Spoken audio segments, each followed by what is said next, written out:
Hai Sobat Dokter Muda, episode lalu kita sudah bahas tentang bakteri. Sekarang kita mau review tentang lawannya, yaitu antibiotik. Per definisinya, ini merupakan zat yang dapat membunuh atau setidaknya menekan pertumbuhan dari mikroorganisme, walaupun seringnya yang ditujukan adalah bakteri. Kita bisa klasifikasikan antibiotik berdasarkan dua cara. Pertama, berdasarkan aktivitasnya atau efek yang ditimbulkan. Aktivitasnya itu ada dua, bakteriostatik dan bakterisidal. Bakteriostatik dari kata stasis atau berhenti. Dia fungsinya untuk menghambat atau menekan pertumbuhan. Sehingga bakteri tidak dapat bereplikasi, jumlahnya tidak dapat bertambah. Sehingga dia akan membantu sistem imun tubuh dalam membunuh sisa-sisanya. Satunya itu bakterisidal dari kata sidal atau membunuh. Dia akan membunuh langsung dari bakterinya. Klasifikasi kedua berdasarkan cakupan atau spektrum. Kita bisa anggap ini seperti jangkauan efektivitas obat. Kita bagi menjadi spektrum yang luas, artinya dia dapat berdampak terhadap berbagai macam kelompok bakteri. Di sini contohnya tetrasiklin, dia mempan terhadap bakteri gram negatif, gram positif, chlamydia, dan rickettsia.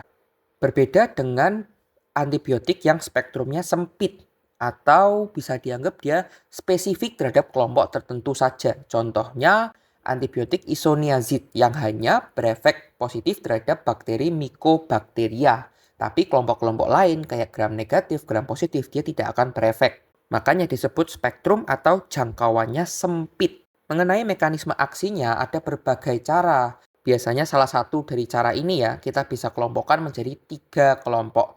Pertama yang menargetkan dinding selnya. Entah dia merusak dinding selnya langsung atau dia mencegah sintesis dinding sel baru. Kedua, yang menarget pada proteinnya. Entah dia menarget pada sintesis proteinnya atau proses protein tertentu. Dan ketiga, pada target asam nukleatnya. Entah dia mencegah DNA-nya buat bereplikasi, komponennya, atau bahkan prekursornya, contohnya zat folat yang penting buat pembentukan DNA kelak. Kita akan review beberapa obat yang sering digunakan berdasarkan mekanisme aksi mereka ya. Ini pertama ada kelompok obat-obat yang bekerja dengan menginhibisi sintesis dinding sel.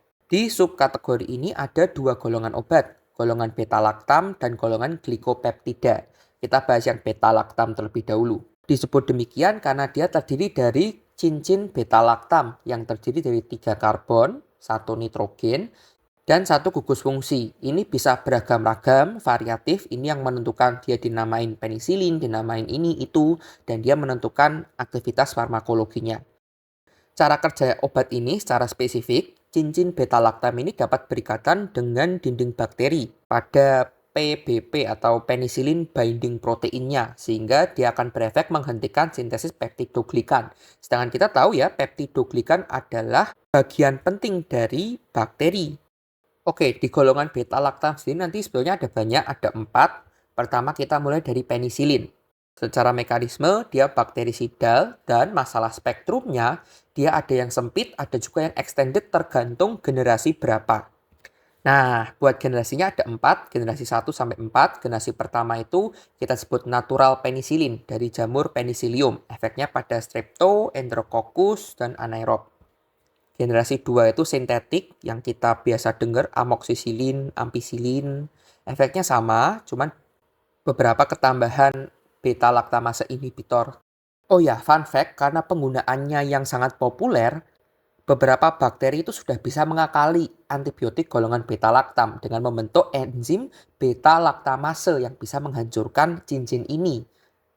Sehingga menyebabkan resistensi terhadap antibiotik. Nah, dalam komposisinya untuk mengatasi resistensi ini, pabrikan obat dapat menambahkan zat-zat aditif tertentu, contohnya asam clavulanat yang dapat berperan sebagai beta-laktamase inhibitor.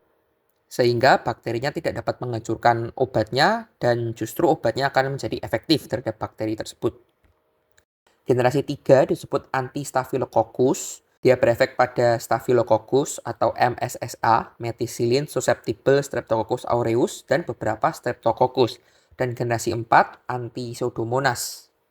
Dia yang punya spektrum cukup luas, MSSA, Strep, Enterobacter, gram negatif, dan Pseudomonas bisa ke cover. Buat efek sampingnya katanya yang paling ringan, mual, muntah, alergi seperti biasa. Dan bila diberikan pada ibu hamil, dia kategori FDA B. Yang artinya di studi hewan tidak ada resiko terhadap fetus, namun pada studi manusia belum ada bukti yang kuat. Kita masuk ke golongan beta-lactam yang kedua, ada golongan cephalosporin. Dia dari jamur Cephalosporium acremonium. Sifatnya bakterisidal dan spektrumnya sama, ada yang sempit, ada yang extended, tergantung generasinya. Cuman bedanya dia ada 5 generasi. Tadi penisilin cuma 4 ya. Nah, generasinya cephalosporin, generasi 1, 2, 3 itu cuma kebalikan. Generasi 1 lebih mempan gram positif dan negatifnya sedikit, sedangkan generasi ketiga itu kebalikannya. Gram positifnya dikit dan gram negatifnya lebih banyak. Generasi keempat dia lebih luas lagi. Oh ya, sama beberapa dari generasi 3 dan 4 itu bisa nembus blood-brain barrier sehingga cocok buat infeksi yang nembus ke otak atau cerebrospinal fluid. Dan generasi kelima itu disebut generasi resisten karena dia diperuntukkan buat MRSA, methicillin resistant Streptococcus aureus, atau yang resisten terhadap penisilin. Efek samping obatnya seperti biasa mual, muntah. Dia buat kategori ibu hamil, kategori B sama seperti sebelumnya, dan dia punya cross allergy dengan penisilin. Artinya kalau pasien punya alergi penisilin, ya jangan diberi cephalosporin karena sama-sama akan alergi. Masih di beta-lactam, yang ketiga ada carbapenem. Secara struktur dia cuma penisilin ketambahan ekstra karbon sehingga disebut carbapenem dari kata karbon. Spektrumnya luas kecuali bakteri intrasel seperti chlamydia. Dan dia resisten terhadap beta-lactamase.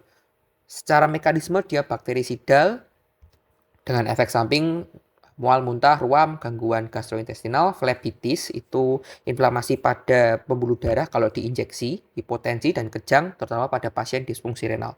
Alasannya kenapa ilmuwan juga belum tahu, tapi diduga struktur beta-lactamnya di carbapenem itu menyerupai neurotransmitter GABA sehingga menyebabkan lonjakan impuls sehingga yaitu kejang. Dan terakhir di golongan beta-lactam ada monobactam. Disebut demikian mono karena ringnya itu cuma satu tanpa variasi sehingga ya satu mono. Farmakologisnya dia spektrumnya sempit, cocok buat gram negatif aerob. Dia bersifat bakterisidal dengan efek samping obat, ruam, dan gangguan liver. Oke, masih di antibiotik yang menginhibisi sintesis dinding sel ya. Tadi selain ada beta-lactam, ada sekte glikopeptida. Disebut demikian karena struktur kimianya literally rantai asam amino atau peptida ditambah dengan gula. Dia spektrumnya sempit, cocok buat gram positif. Tetapi dia bakterisidal yang ampuh, bahkan include ke MRSA. Indikasinya pada pasien yang sakit berat, alergi atau sudah resisten terhadap beta-lactam. Contoh dari golongan ini, generasi pertama atau alami contohnya vancomycin dan generasi kedua yang semisintetik contohnya dalbavancin. Beberapa efek samping seperti kalau injeksi, nekrosis jaringan dan flebitis, Redman syndrome. Sebetulnya karena alergi berlebihan sih, sekresi histamin berlebih di tubuh, nefrotoksik dan resiko akumulasi terutama pada pasien gagal ginjal dan kelainan darah, salah satunya neutropenia. Oh ya, vancomycin sendiri dia digolongkan kategori B dalam keamanan FDA buat ibu hamil. Masuk ke subkategori yang kedua, yaitu antibiotik yang bekerja dengan inhibisi fungsi membran selnya. Tadi sintesis, ini fungsinya. Di sini ada 2 obat. Pertama itu amphotericin B.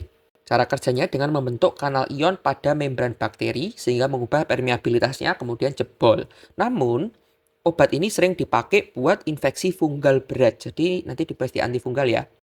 Masuk ke yang kedua ada polymyxin. Mekanisme bekerjanya, dia akan mengikat pada lipopolisakarida dan fosfolipid pada membran selnya dan merusak itu.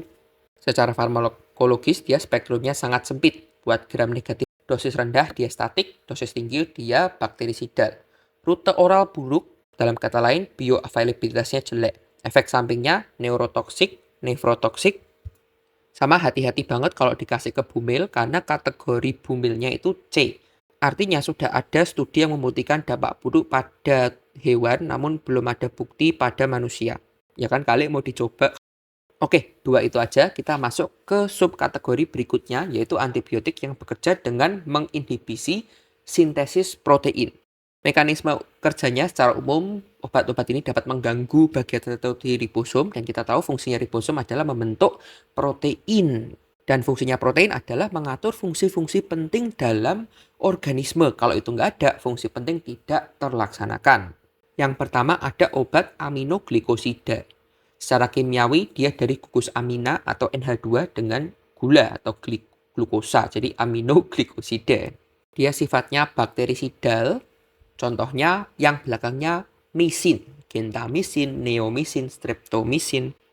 Dia kalau diberi rute oral buluk, bioavailabilitasnya jelek ya, dan efek samping obatnya ototoksik, merusak pendengaran karena dia bisa mengganggu saraf kranial yang ke-8. Juga dia nefrotoksik dan kategori keamanan bumilnya D.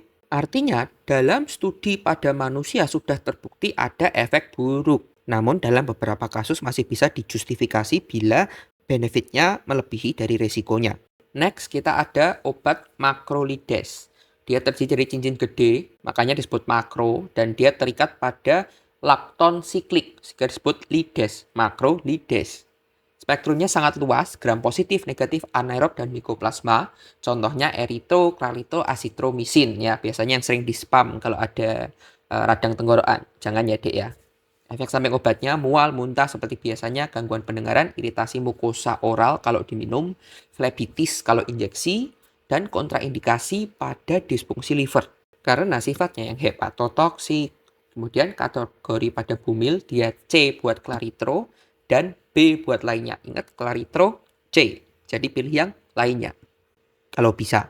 Makrolides juga punya kakak namanya ketolides yang sifatnya sebetulnya sama tapi spektrumnya lebih luas dan untuk kasus yang resisten terhadap dedeknya makrolides. Oh ya, sama obat ini dia bakteriostatik atau hanya menghambat.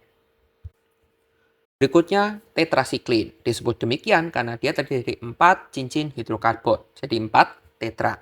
Spektrumnya luas banget buat bakteri, gram positif, negatif, rickettsia, mycoplasma, protozoa, amoeba, ya macam-macam. Dan dia bakteriostatik. Contohnya tetrasiklin, doxycycline, minocycline, bla bla bla siklin. Namun, tetrasiklin menjadi kontraindikasi pada pasien dalam fase tumbuh kembang, seperti anak atau ibu hamil, karena fetusnya ya. Tetrasiklin dapat mengganggu pengikatan ion kalsium pada gigi dan tulang. Salah satu manifestasinya adalah noda intrinsik pada gigi, yaitu tetrasiklin tooth staining, dengan ciri khas diskolorasi kuning, coklat, bahkan keabuan pada gigi karena kelainan struktur disebabkan oleh gangguan kalsium tersebut. Oh iya, sama efek samping obatnya, mual, muntah, alergi, fotosensitif. Yes, kenapa? Karena obat ini dia menyerap cahaya sehingga bisa menyebabkan inflamasi pada kulit. Dan kategori bumilnya D. Obat berikutnya ada oxazolinid. Keliru, oxazolidinones. Dia spektrumnya sempit yang positif-positif aja. Contohnya pada kasus vancomycin resistant enterococcus, MRSA, pneumonia, HAI, hospital acquired infection, atau yang didapat karena nginep di rumah sakit. Dia kerjanya sebagai bakteriostatik, contohnya linezolid. Efek samping obatnya mual, muntah, supresi sumsum, dan trombositopenia. Dan terakhir di kategori ini, akhirnya ada metronidazole. Katanya ada cara gampang ingetnya yaitu dari kata metro atau kereta bawah tanah. Dia buat infeksi yang di bagian bawah-bawah yang nggak ketemu oksigen. Karena dia cocoknya buat infeksi anaerob. Dan beberapa protozoa dia masih bisa atasi. By the way, dia bakterisidal dan efek samping obatnya pusing, rasa metal, dan kategori keamanan bumil B. Lompat ke subkategori berikutnya, sudah di yang menyerang asam nukleat. Pertama ada yang menginhibisi sintesis asam nukleat. Dibagi jadi 2 obat. Pertama ada fluoroquinolone. Dia antibiotiknya bakterisidal, menghambat DNA girase untuk cegah supercoiling sehingga DNA-nya tidak dapat berfungsi. Contohnya yang belakangnya fluoxacin, ciprofloxacin, levofloxacin, dan bla bla bla floxacin. Efek samping obatnya mual, muntah, gangguan pada sistem saraf pusat, tendinosis, dan kategori keamanan bumil C. Oh ya, sama buat obat ini spektrumnya itu tergantung generasinya. Dan inilah silsilah keluarga fluoroquinolone. Ada 4 generasi. Generasi 1 spektrum sempit, gram negatif sama enterobakter. 2, 3 lebih banyak gram negatifnya sama mulai bisa mengcover bakteri-bakteri yang aneh-aneh. Sampai generasi keempat yang bisa mengcover banyak gram negatif plus sedikit gram positif dan beberapa bakteri yang aneh-aneh atau atypical. Temennya ada rifampin, dia obat yang bakterisidal, tapi caranya beda. Menghambat RNA polimerase, enzim yang berperan penting pada proses transkripsi. Atau itu loh kalau kalian lupa, dia enzim yang nyocok-nyocokin basa nitrogen sama pasangannya. Secara farmakologis, spektrumnya itu luas, bisa hampir semua, dan Mycobacterium loh. Bayangin, hebat nggak tuh? Tapi efek samping obatnya hepatotoksik, mual, muntah, heartburn, dan diare. Kategori keamanan bumilnya C juga. Subkategori berikutnya, ada antibiotik yang menginhibisi sintesis asam folat. Kenapa penting? Karena folat adalah prekursor purin dan pirimidin. Kedua ini merupakan basa nitrogen yang penting yang ada di dalam DNA. Nggak ada ini, nggak ada DNA, bye-bye. Salah satu golongan yang terkenal adalah sulfonamides. Secara farmakologis dia bakteriostatik, dia dibentuk secara sintetik, spektrumnya luas, bisa gram positif dan negatif, fungi, juga ada efek lain-lainnya seperti anti-glaukoma, dipakai buat inhibitor pada COX-2, itu BTW buat anti nyeri, berperan sebagai antikonvulsan, obat hipoglikemik, dan kawan-kawannya. Contoh-contoh obat ini yang depannya ada sulfonya, contohnya sulfadiazin, sulfadoxin, sulfalin, dan sulfa bla bla bla. Obat ini gampang banget buat terjadi resistensi, sehingga penggunaannya itu kadang-kadang digabung dengan obat lain, contohnya trimethoprim, buat meningkatkan efektivitasnya dan mengatasi resistensinya. Beberapa efek sampingnya seperti letargi atau lemes, mual, muntah, fotosintetik, munculnya ruam, trombositopenia, anemia, dan leukopenia.